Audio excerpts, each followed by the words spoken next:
3 hommes, 3 époques, 3 combats.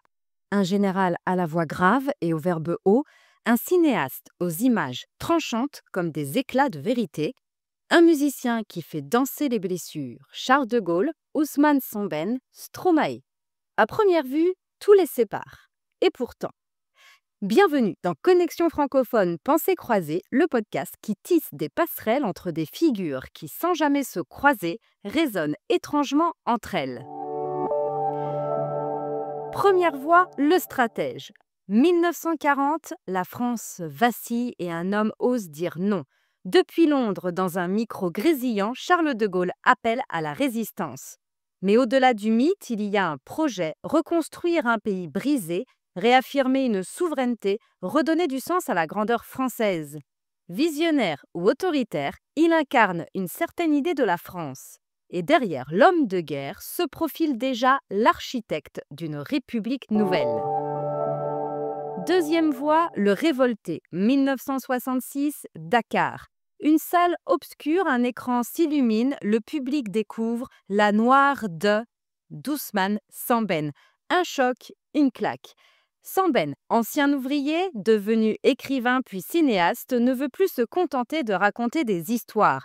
Il veut changer les regards. Son arme, la caméra. Ses cibles, le colonialisme, les injustices, l'hypocrisie des élites.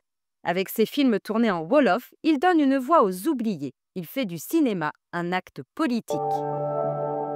Dernière voix, le funambule. 2010, les boîtes de nuit s'embrasent sur les premières notes d'Alors on danse. Et pourtant, derrière le rythme entraînant, une solitude, celle de Stromae. Paul Van Haver, de son vrai nom, est un alchimiste. Il mélange électro, chanson, rap et un humour noir qui frappe là où ça fait mal. Papa Outet, formidable, l'enfer, Stromae transforme ses failles en refrains. Il parle d'identité, d'absence, de pression sociale en dansant. Sous ses vestes colorées, il cache un miroir tendu à la société. Vous ne voyez pas le lien entre ces 3 personnages ?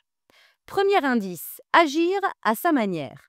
De Gaulle agit par les discours, Sembène par les images, Stromae par les sons. 3 langages, une même urgence, faire bouger les lignes. Ils n'ont pas choisi la facilité mais l'impact, résister, dénoncer, éveiller. L'engagement, chez eux, n'est pas un choix, c'est une nécessité. Deuxième indice, voir plus loin. De Gaulle ne gouverne pas seulement pour l'après-guerre, il imagine la France de demain. Sembène ne filme pas l'Afrique d'hier, il donne à voir celle qu'on n'ose pas regarder. Et Stromae, quant à lui, ne chante pas juste l'instant. Il capte ce que la jeunesse ressent, ce que les silences taisent. Tous 3 ont une longueur d'avance, un pas de côté, une vision. Alors, quel est le lien ? Réinventer le monde à travers la parole. Qu'ils soient chefs d'État, cinéastes ou chanteurs, ces 3 figures ont un point commun.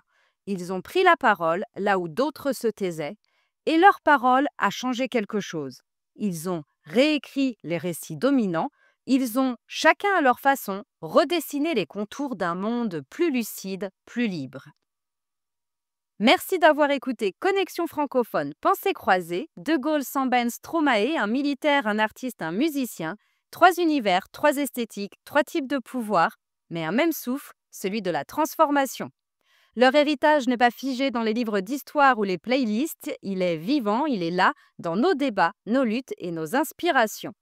Et vous, quelle voix choisirez-vous d'écouter ?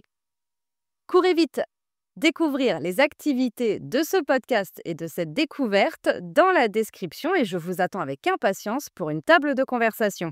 À bientôt!